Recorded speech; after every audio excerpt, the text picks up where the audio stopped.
we're going through physically, because you have to abide by something. You can't just go through life and just expect just to live, and you can just walk into a gas station and just start eating chips and open up a soda and pay for it and you walk right out. We have to still obey the laws that are set and governed here on earth. And same thing spiritually. We all natural, need super, not the man. God's plan comes together no matter the weather. Trust in him, believe in him. Because of him, we can do it. Come together like a unit. We all natural, need super, not the man. God's plan comes together no matter the weather. Trust in him, believe in him. Because of him, we can do it. Come together like a unit. What's going on, y'all? I'm Joshua theSavior, and this is my mom, Vivian. Hi. All right. And again, we're back with another episode on Hands on the Bible podcast, or, the video ministry that we're putting together here. And we're just super excited today to come with another message from the Lord and how the Holy Spirit has been working on us with different topics and different things that we are called to speak on. And so today we're going to speak on obedience and disobedience, and just we have a scripture for that, and just a few things within the Bible, what God provides when you're obedient, and what the certain things that happen to you when you're disobedient. And we're just going to kind of allow the Spirit to work with us and just mention a few things. So before we get started, we always like to say a prayer to get things going. So I'll go and say the prayer. Thank you, Heavenly Father, for this opportunity, and we just thank you, Lord God, that each day that we're doing this, Lord God, that we know for sure that someone is receiving a blessing, Lord God, and that the Holy Spirit is working in us, and we want to be obedient as well, Lord God. So this message today is really important for us as your son and your daughter, and as believers that's helping to build your kingdom. And we thank you and we praise your name. In the name of Jesus Christ, our Savior. Amen. Amen. All right, so today we're going to one of the probably only scripture we have, James 3:10, but we're going to start with Deuteronomy chapter 28, and we're going to do first verse 1 and 2, and then you can read 3 through 14 on your own. But I got some bullet points of what that actually establishes, and then we're going to talk about that first, which 1 through 14 is the blessings of obedience. And then we'll come back and do verse 15 through 20, and I'll give you bullet points for that as well. And that talks about the curses of being disobedient. Okay, so that's chapter 28, verse 1 and 2. If you fully obey the Lord your God and carefully follow all his commands I give you today, the Lord your God will set you high above all the nations on earth. All these blessings will come upon you and accompany you if you obey the Lord your God.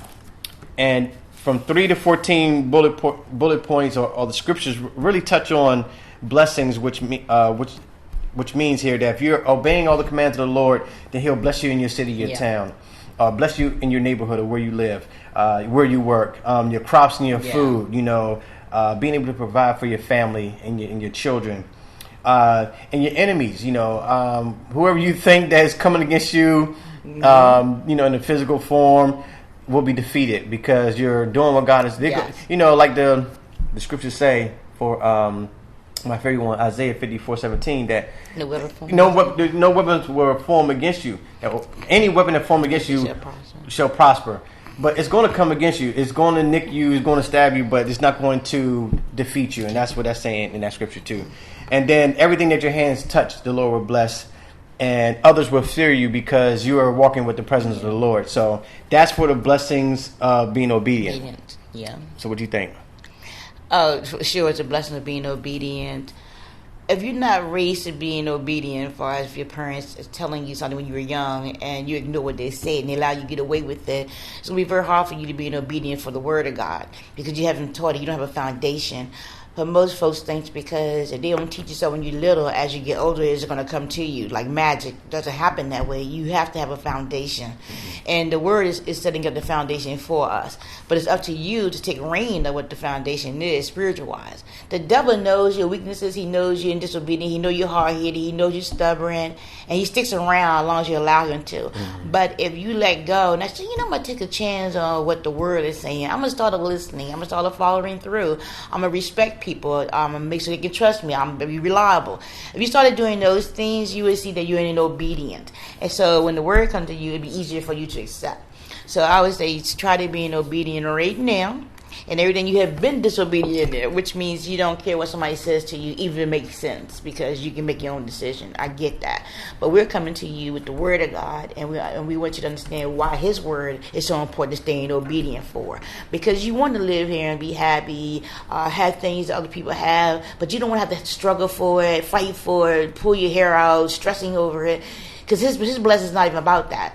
So when you allow him to come in, the Holy Spirit come in, he will lead you and direct you in peace. But you have to be that person that wants to receive peace, understand peace, be around folks that is happy for real, not faking it. I think when you learn how to do that, you'll understand what peace, internal peace comes from. Mm-hmm.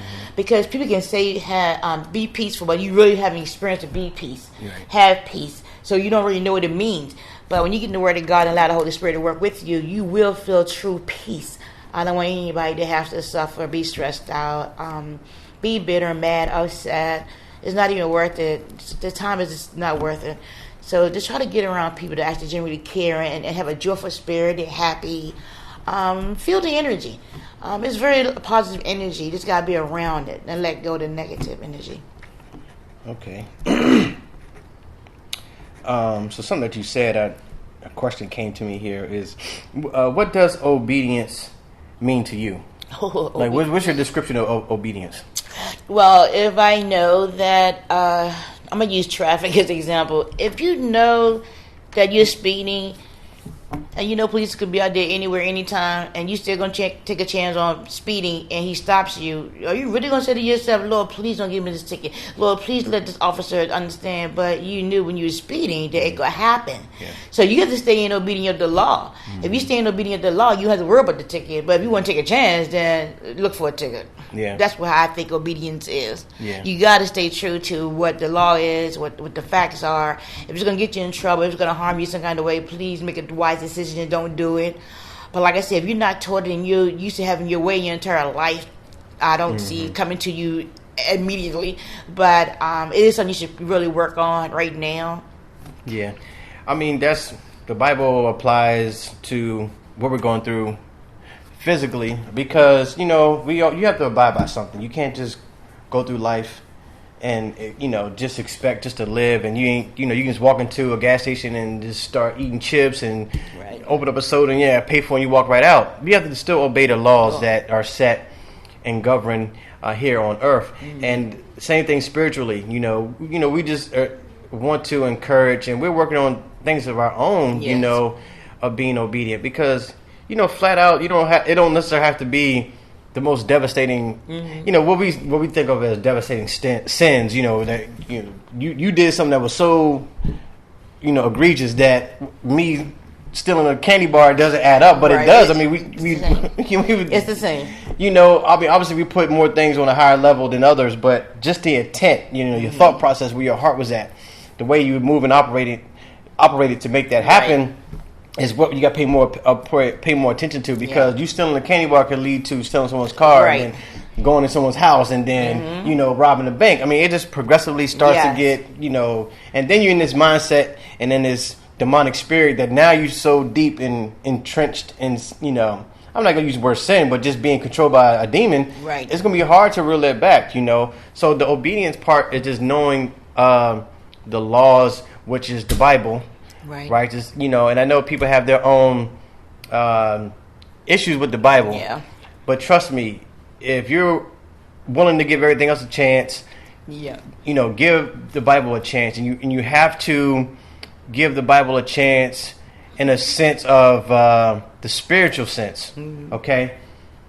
When you're reading the Bible, you can read it front to back, page by page and book by book, but the true understanding is going to come when you're looking for something from the Lord. Right. You're looking for some type of answer from the Holy Spirit. So you can flip through pages randomly, and you could be sad today, and you can just be reading casually, and then a scripture pops up, and it's going to be tailor made right to your situation. Yes. And that's the usefulness of the Bible, and that's the reason why we have it. And that's why you have to allow the Holy Spirit to operate. And trust me, being obedient, even though we're talking about it right now, isn't as easy as it sounds. And that's the reason why it's such a hot topic in terms of the Christian faith, because, where we used to come from in sin, and people that you currently still deal with are still in sin, doing certain things. But now you being obedient to God, you can't do nothing, apparently. You can't do anything no more. It seems that way. You know what I'm saying? You get saved, and then everything. You're not supposed to watch TV. You're not supposed to be talking on the cell phone. You can't even walk down the street. You can't look at nobody. And some days it really does feel that way. And it's just hard to believe that through God's obedience, like the scriptures say, that He's still going to bless you. You're still going to have fun. You still have joyfulness. You just have to surround yourself with the right people, the energy. And